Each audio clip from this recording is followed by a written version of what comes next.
संसार में जो शरीर हमें प्राप्त हुआ है, ये शरीर इसलिए प्राप्त नहीं हुआ है कि हम कठिन परिश्रम करें और कुछ इंद्रिय सुख प्राप्त करें। ये शरीर की आवश्यकता है, ठीक है, किंतु ये शरीर धारण का लक्ष्य नहीं है। संसार में बहुत सारे जीव हैं, केवल मनुष्य नहीं। मनुष्य जो 84 लाख जीव जोनियां हैं, इसमें 4 लाख प्रकार के मनुष्य हैं और 80 लाख प्रकार के अन्य जीव योनियां हैं। तो ये 4 लाख प्रकार के मनुष्य में सभी मनुष्य इसको समझ भी नहीं पाते हैं, क्योंकि उसमें कोई तमोगुण में है, कोई रजोगुण में है, कोई सत्वगुण में है। तो सभी मनुष्य जीवन के लक्ष्य को समझ नहीं सकते। तो जीवन के लक्ष्य को समझने के लिए हमें सत्संग की आवश्यकता है, क्योंकि जब हम जन्म ग्रहण करते हैं भौतिक संसार में, तो हम अज्ञानता में ही जन्म ग्रहण करते हैं। हमें कुछ पता नहीं है। अज्ञानता के कारण हमें ये पता नहीं कि हम कौन हैं, हम कहाँ थे, अब हम कहाँ पर आए हैं और आगे कहाँ जाएंगे, इसके संबंध में किसी को पता नहीं। और हम सोचते हैं कि हमारा ये जो जीवन है यही सब कुछ है, इसके पूर्व कुछ नहीं था और बाद में कुछ नहीं रहेगा। यही हमारी अज्ञानता है। और जब हम जन्म ग्रहण करते हैं किसी परिवार में, तो सर्वप्रथम उस परिवार से कुछ ज्ञान ग्रहण करते हैं संसार के संबंध में, और समाज से कुछ ज्ञान ग्रहण करते हैं, स्कूल कॉलेज से कुछ ज्ञान ग्रहण करते हैं। तो इस प्रकार हम जो भी ज्ञान ग्रहण करते हैं, ये सब भौतिक ज्ञान ही है। यद्यपि हम स्कूल कॉलेज जाते हैं, विद्यालय, विश्वविद्यालय, हम उसको ज्ञान कहते हैं, विद्या अर्थात ज्ञान।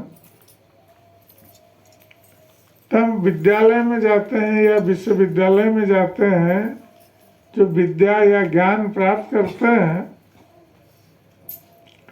वो भौतिक ज्ञान है।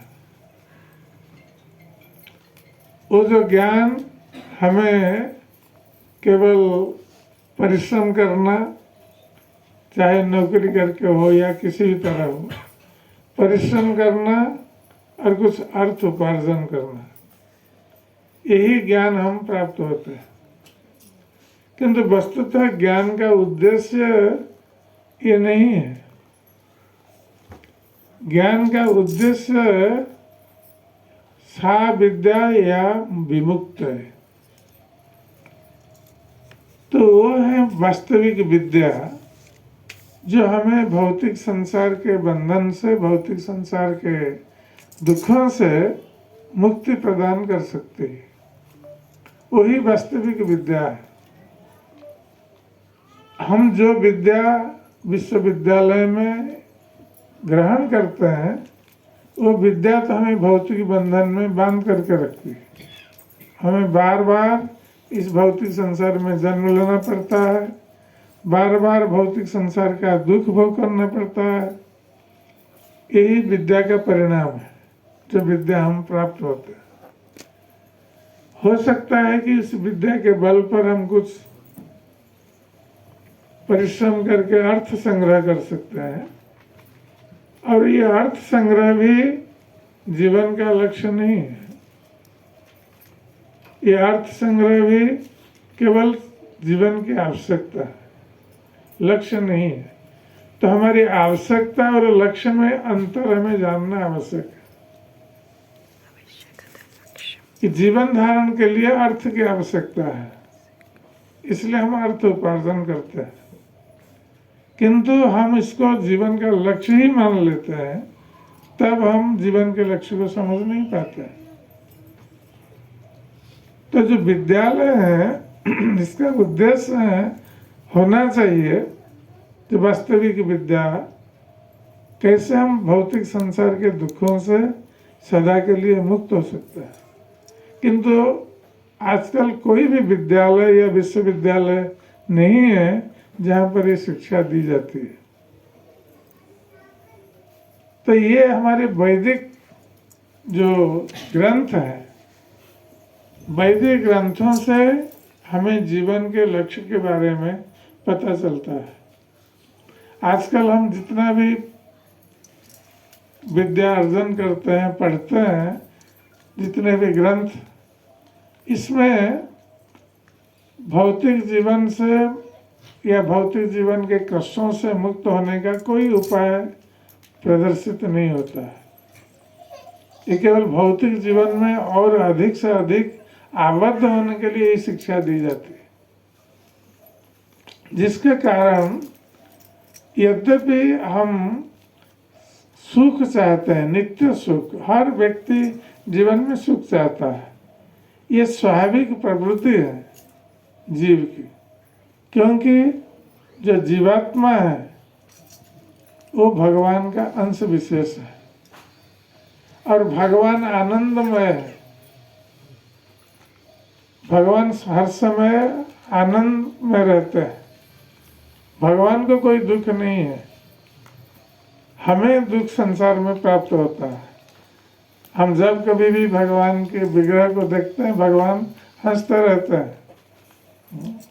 भगवान कृष्ण का विग्रह देखें या उनका फोटो देखें, मूर्ति देखें, तो भगवान हंसते रहते हैं, उनको कोई दुख नहीं है। ये कहा जाता है कि एक बार एक विदेशी व्यक्ति आए थे और भगवान कौन है ये जानने के लिए, विदेश में तो ये ज्ञान नहीं है उनको, तो उन्होंने सोचा कि भारत एक आध्यात्मिक देश है, वैदिक सभ्यता यहाँ पर विकसित हुई है, तो भारत आए जानने के लिए कि भगवान कौन है। तो विभिन्न मंदिरों में गए तो देखते हैं कि कहाँ पर दुर्गा जी हैं, तो दुर्गा जी के हाथ में बहुत सारे अस्त्र शस्त्र हैं,